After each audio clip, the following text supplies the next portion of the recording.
Hi everybody, I'm Christian Callahan. I'm the From the Land of Kansas intern. We're excited to share with our members and farmers market managers a little bit about negotiations. With me, I have Mac Lewison, who is part of the National Strategic Selling Institution at Kansas State University, and he is a professor there. And he is just going to tell us a little bit about negotiations today, but to kind of get started, let's talk about just a little bit what your background is and how you got started learning all about negotiations. Sure. Christian, thank you. Thank you for allowing me to be here today with everybody.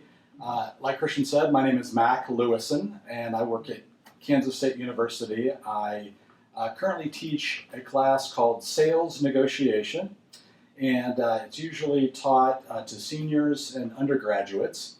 And it's designed to teach them negotiation within a framework of sales.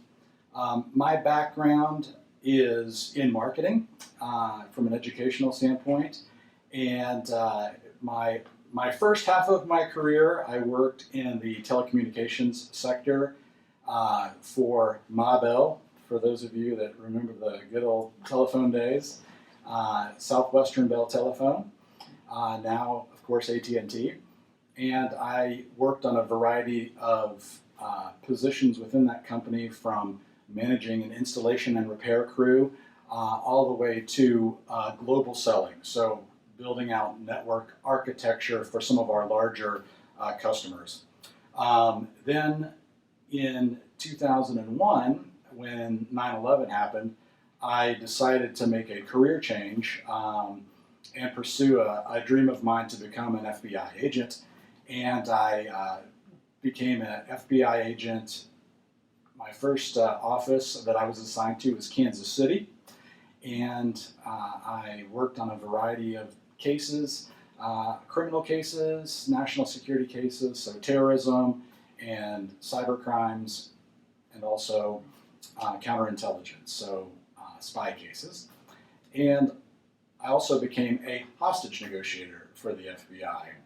So when I retired from the FBI a few years ago, I was able to take some contract negotiation experience from my Southwestern Bell Telephone days and marry it to my hostage negotiation training and make this sales negotiation course. And so that leads us to today. Yeah, wow, that's quite a background and really impressive. And I know you were going to talk about a little bit why we negotiate and kind of the theory behind that. Sure. So, first of all, I would say that everyone negotiates. I know that sometimes when we hear the word negotiation, we think of a formal process. We think of sitting at a table and a line of people on one side wearing suits and a line of people on the other side wearing suits.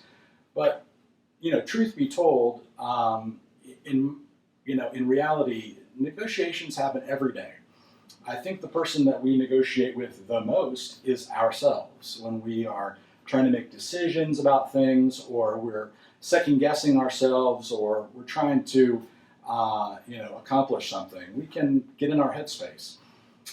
But we also negotiate quite a bit, and I know you folks out there that are focused on agriculture and are concerned with farmers markets and rural grocery stores and things that have to do with agriculture. You might negotiate with vendors, customers, internal to your own organization, so your own employees.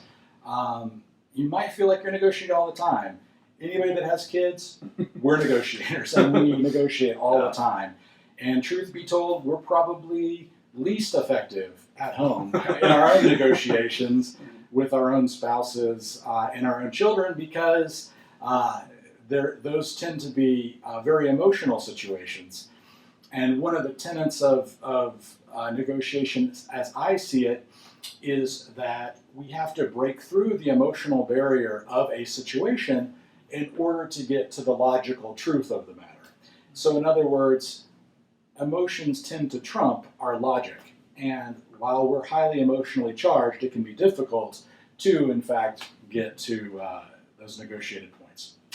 So today I wanted to talk about negotiation, from a street level point of view, a tactical point of view, something that you can use day in and day out. And really, in my point of view, there's two ways to think about an approach to learning negotiations. There's the architecture of it, or the framework. So that's sitting down at a table, like I said before, planning out what you're going to say, making concessions back and forth, goal setting, making a contract at the end, deciding about terms and conditions. That's maybe the framework. The other key component of negotiation is the relationship part of it. And this cuts across all areas of business, of course, especially sales, customer relationships, and absolutely in negotiating. And so today, because we have a limited amount of time and I want to get as much bang for our buck, I'm going to focus a lot on the relationship piece, and I will also address to some degree the framework as well. Okay, that sounds good. Okay. Yeah. So yeah, just tell us a little bit more. Like I said, our business members are doing this every day. Like you said, even at home you're negotiating, and you're negotiating with yourself. So kind of just fill us in more on strategy we can do for that, and different tips you have. Absolutely. So my first thought is, just like in, as you're thinking about business, you're in this for the long term. Just like you seek your relationships with customers and vendors and employees, same holds true for negotiations. We want to think of it in terms of coming back together with the person that we're negotiating with, or our counterpart, or our conversational partner, or whatever we want to call that other person, multiple times. This isn't going to be one transaction and then we're done. We want to perceive this as multiple opportunities to touch that individual from a business standpoint, and we want to develop a long-term relationship.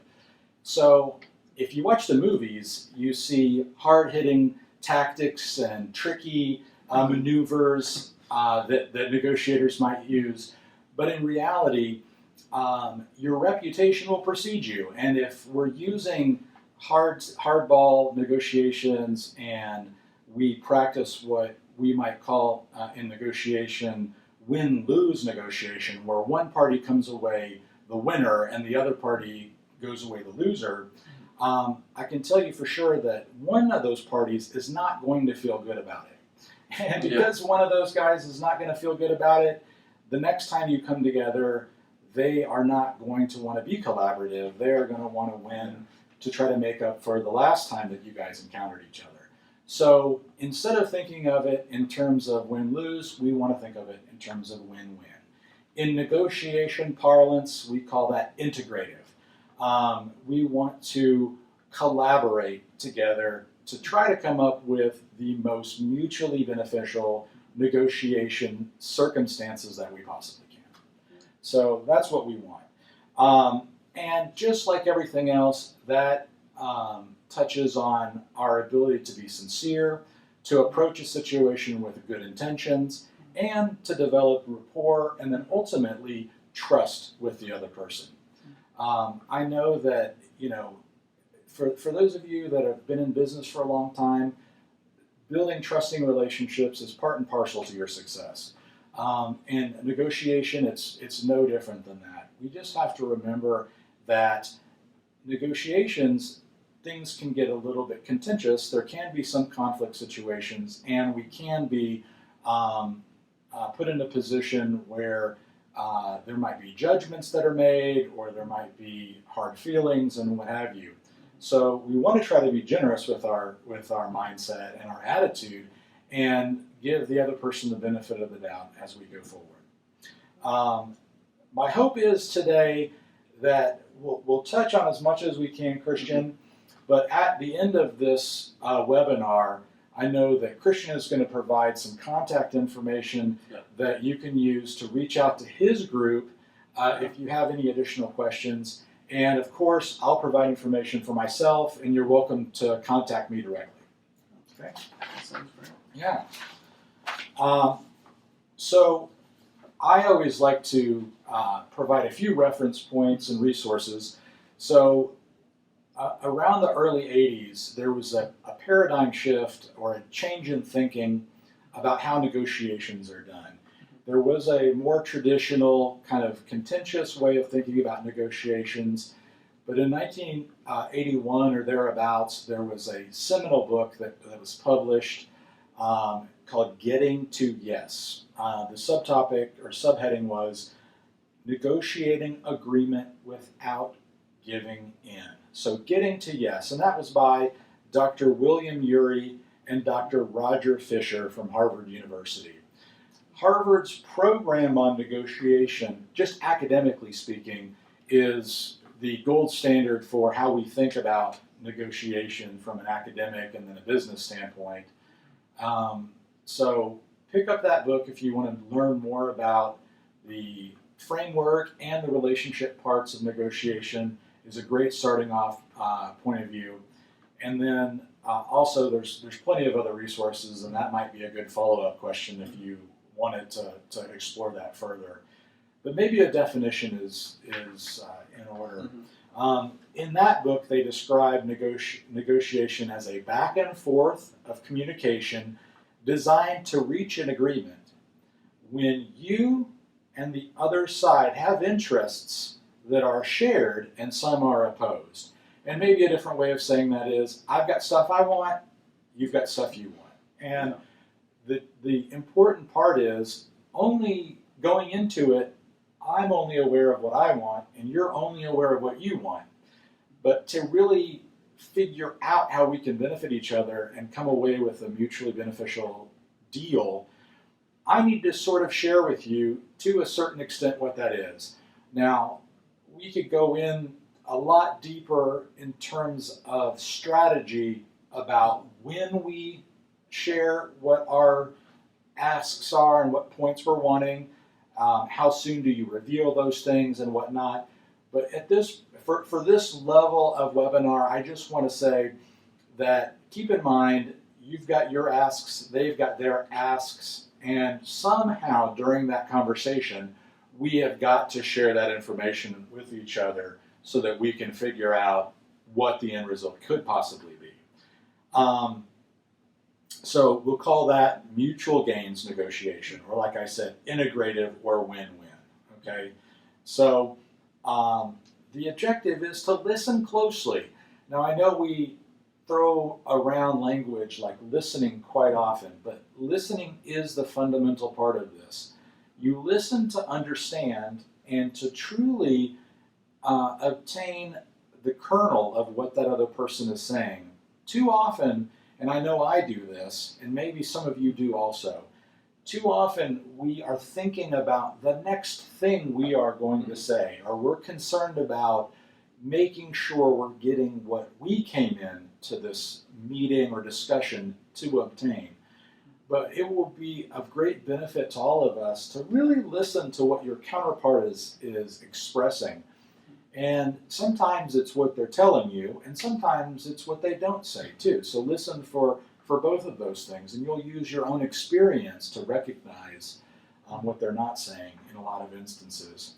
But people want to be treated fairly, and it's our job to explore options so that we can create the most value. Oftentimes in negotiation, we talk about a pie. You can call it a apple pie, or you can look at it as a pizza pie. But you can say, okay, we have a fixed pie, and we're each going to try to get our own pieces of this pie. A different way to look at it is, let's try to figure out how to add value to the process, meaning enlarging the pie itself, so we both walk away with more, rather than just getting a portion of the fixed. Here's a way to think of it. There's a famous negotiation trope or story that talks about two people that are in the kitchen and they're preparing to cook. And there's an orange sitting there. And there's a call in their recipes each for one orange. So they both want one orange, but between the two of them, there is only one orange. And so they go back and forth, and they really cannot agree on who's going to get the orange. So they do what we always say don't do in negotiation, which is split the difference. And they cut the orange in half. Now, they each get half the orange, and neither one of them is really fully satisfied. Until later on, one of them thinks to ask, why did you want your orange? And the other one thinks to themselves, oh, that's a good question. Why did you want your orange? And so the first person says, well, I was going to squeeze the flesh and get the juice of the orange for my pastry that I'm making in my recipe. And the other person says, I was just going to zest the peel and take that material and use that in my recipe for the pastry that I was making. So, had they come together and talked about what their true interests were in the orange, they would have figured out that they both could have gotten exactly what they wanted in its entirety. One the peel for the zest and one the flesh for the juice. But since they didn't come together and talk, they had to split it in half, and neither one of them were satisfied. So that's one way to think about it. In getting to yes, there's some kind of key principles, and I'll touch on those. We're not going to focus entirely on this one book, but I do think, for the purposes of today, this is a great way to think about some of these. One key point is to separate the people from the problem. A lot of times we'll get into a negotiation and we're very focused on the way that somebody is acting or their attitude or the words that they're saying or whatever else, and we won't focus on what we're really trying to get out of it. So instead of taking a hardline position on something, ask what they're thinking. Ask what the person is actually thinking about. What is it that they're interested in? Try not to be judgmental or have a fixed mindset about something, but really try to explore it. And that way you can separate out the people from the problem or from the issue. The next is to focus on interests and not positions. Now, I know those words are very negotiating, but here's what they mean. When we talk about a position, we're talking about something you're asking for. When we're talking about interests, we're talking about the reason you're asking it for, so the motivation underneath it. So as an example, if you were in agriculture and you were a landowner and you wanted to ask your realtor to sell land on your behalf, you could get into a negotiation with a potential buyer of that land, and they may only know that the land is for sale, okay? And they may not know anything else. But there might be times where it's important that it becomes known why the buyer wants to buy that land or the seller wants to sell that land. So let's say it from the perspective of the buyer. They may want that particular land because it's, collaterally close to other land they own, or they may want to use it because there's a water source nearby, or it may be for a certain type of crop that it would be good for. By helping somebody understand the why reason, sometimes you can come to a different type of agreement that helps you both out. So I would say it can be really good to explain to somebody the interests and not only the position. The interest is the why, the underlying reason.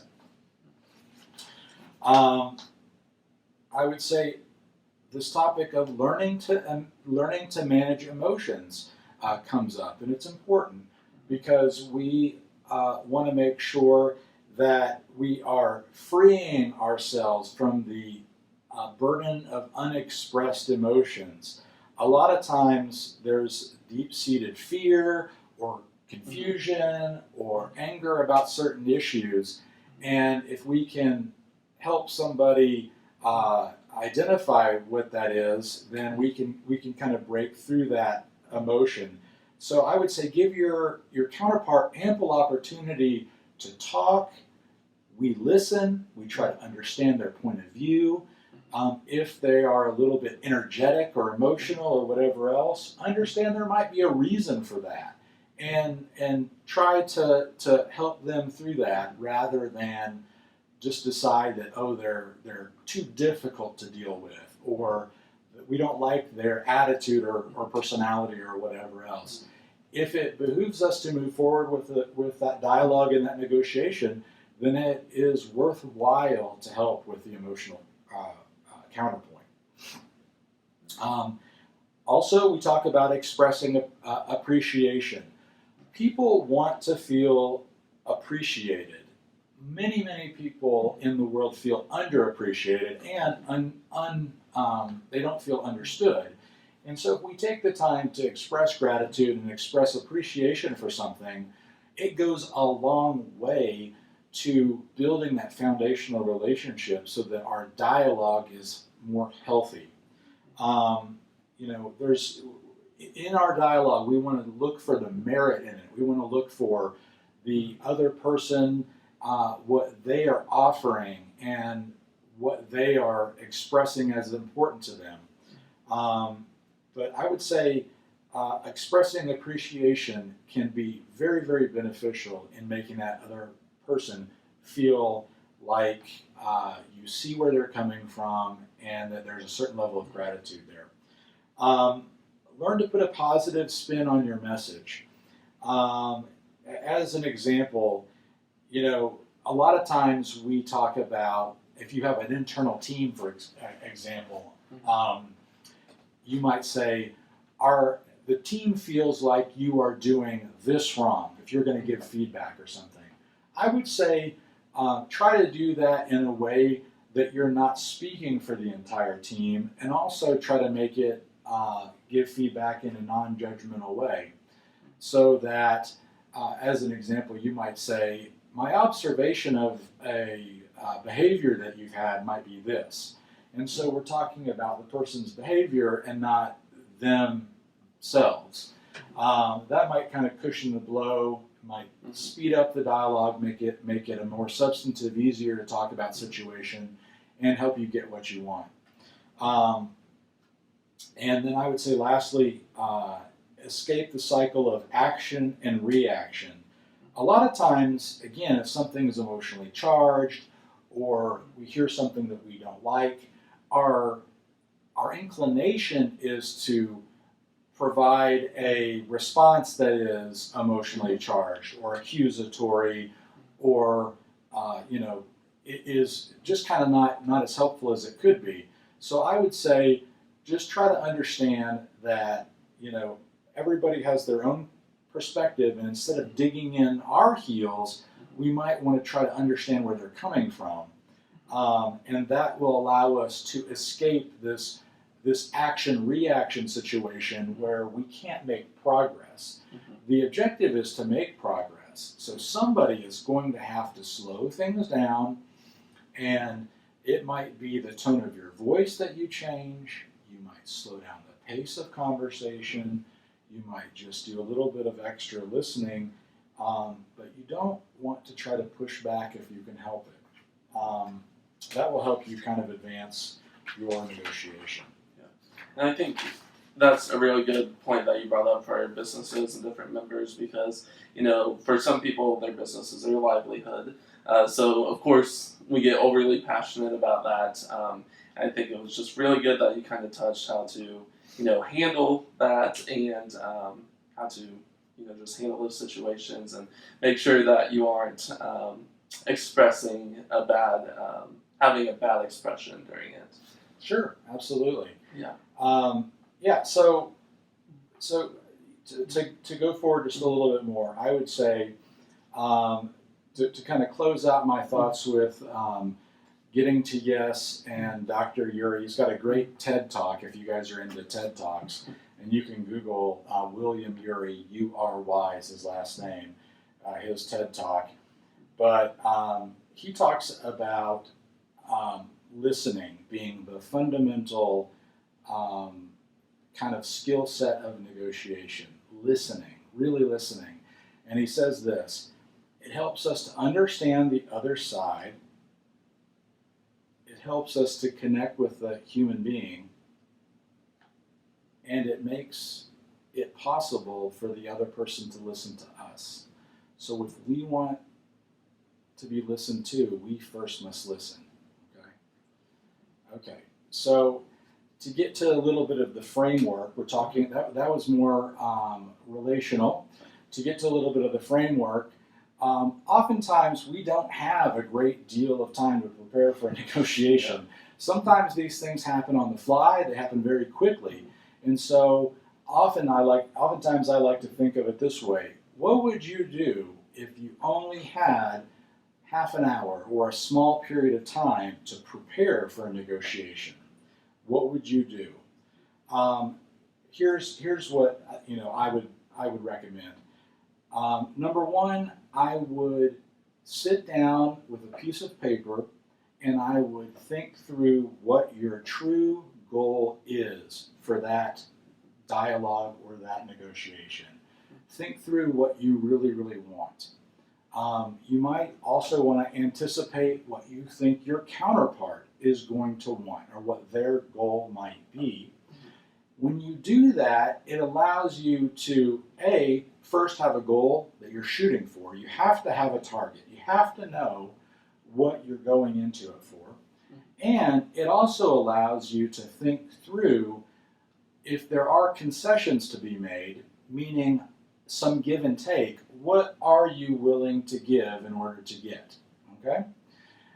So the first thing is setting a goal and really understanding, what your true interests are, or the why questions. Why do you want that thing? And why is it so important? That's a very important exercise to do.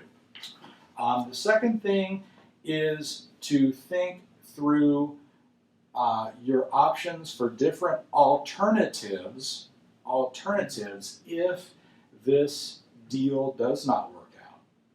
You give yourself a lot of additional leverage in the negotiation if you have an alternative. So if you're going into a negotiation to, let's say, lease a building or lease space in the market, and maybe there's several options, or maybe there are 3 farmers markets in your town, and maybe they're owned by 3 different parties. Maybe there's a Monday, a Wednesday, and a Saturday where they put these on.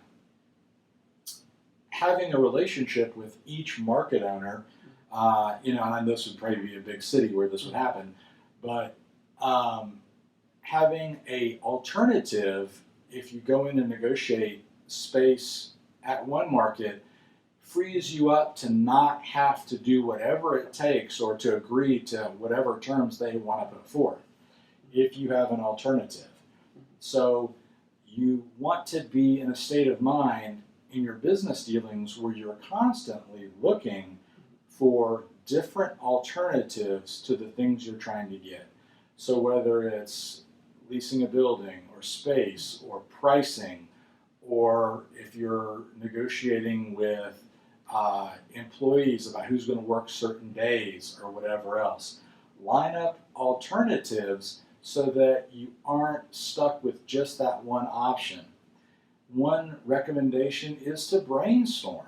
Sit down with that piece of paper and think through all options. Now, when you brainstorm, don't think of it in terms of whether they're good options or bad options, whether they'll work or not work, whether it's feasible or not feasible. Write down as many things as you can. Quantity is important here. You can whittle it down later to get to your quality options. But get as much on paper, even if it seems unlikely, as possible, and think in terms of quantity.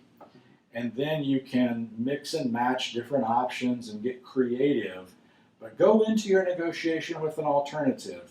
In negotiation language, in negotiation parlance, we call that a BATNA. That's an acronym for Best Alternative to a Negotiated Agreement. Best alternative to a negotiated agreement. And all it means is, in lieu of getting an agreement between the two parties, I have an alternative that I can fall back on. The third thing that you want to think about if you have a limited amount of time before you go to your negotiation is this. Think about your opening move, your opening statement. What's that first thing that you're going to say? I recommend it has something to do with explaining why you're wanting what you want. Maybe it's that you want a particular space in the farmer's market because you have certain electricity needs, and the electrical outlet happens to be positioned at a certain spot, or any variety of things. But I would say think through a logical explanation, and you could open with that as an example. But it really does help to think through what you would actually say when you first go in there. So we're going to know what our goal is. We're going to think through alternatives so we're not completely dependent on this one conversation. And then thirdly, we're going to think about how to start off of this conversation. Okay? All right. Okay, so now we're going to move back quickly to the relationship part of negotiation. And we'll wrap up with this kind of overarching concept, and it's just simply this. In negotiation, we are trying to influence. Now, we're trying to influence with good intention, and we're trying to do this so that it's win-win. But there's a model or a way of thinking, a mental model, of how we can do this. And we call it the behavioral change stairway model, or you can just call it the way that you think about influencing somebody. And it kind of goes like this. Step one is active listening. Active listening is proactively taking steps to listen to your counterpart and to do a series of things to make the listening process as beneficial as possible. Now, after I explain this stairway process, I'm actually going to go into active listening skills just a little bit. So I'm going to explain that in greater detail in just a moment. So active listening is on the first level. One level up from that is empathy. Now, empathy is putting yourself in someone else's shoes. It's understanding where they're coming from and how they feel, okay? It's not sympathy, it's empathy. And it's trying to understand their perspective, okay? The next level up from that is rapport building. We say empathy is what you feel for somebody else, and rapport is what they feel back towards you, how they feel towards you.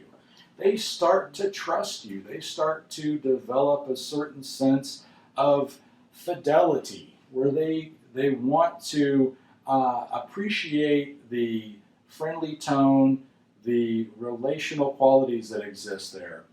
And it can have things to do with the way that you are speaking to them, the tone of voice you're using, the body language that you're exhibiting, the way that you are mirroring their body language. It's all in a very positive, proactive, meaningful way.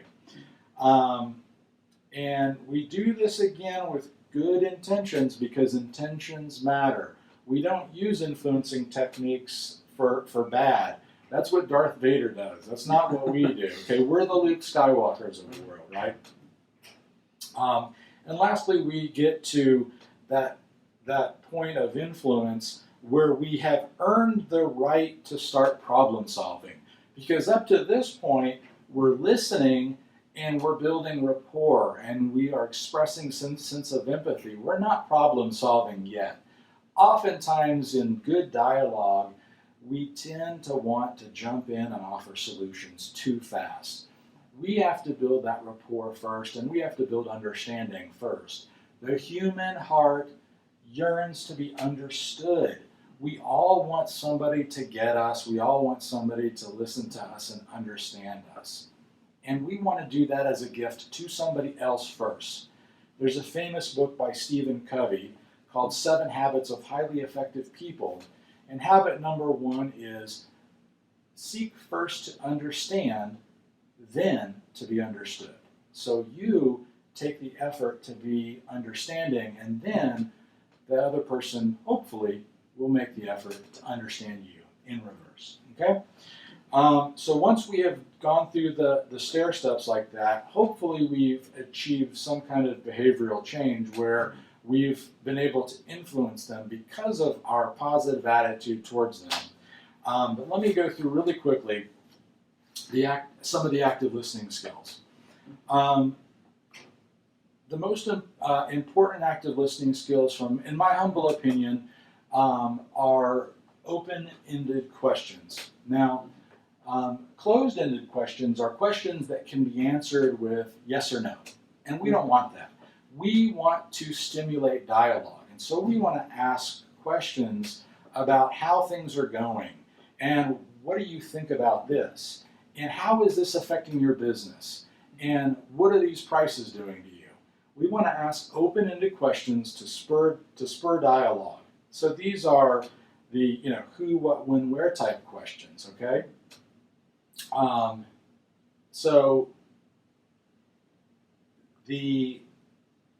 Be careful, I would say, if you use the word why. Why do I say that? Because why can be deemed judgmental. So we want to be a little bit careful with that. But we want to try to seek open-ended questions.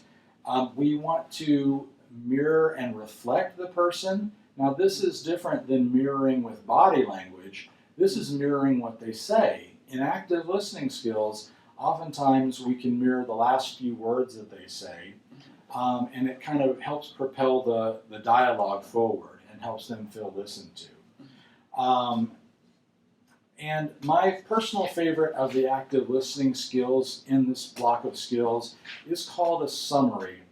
And when you summarize for somebody, what you're doing is you're listening to the story that they've just given you. Whatever they've told you is important.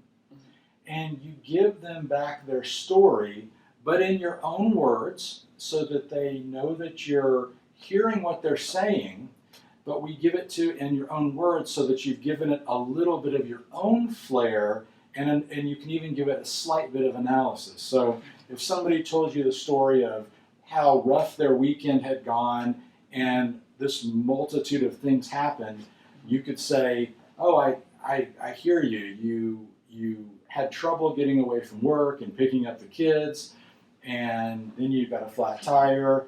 That must have been really rough. The key to summarizing is to be cognizant of their emotion, and you can label their emotion. So you could say that must have been really painful, or you must have been really sad about that, or I can see that you're really passionate about this. It can be positive emotions too. But if you summarize a story or a list of things for somebody and give it an emotional label, they will feel understood.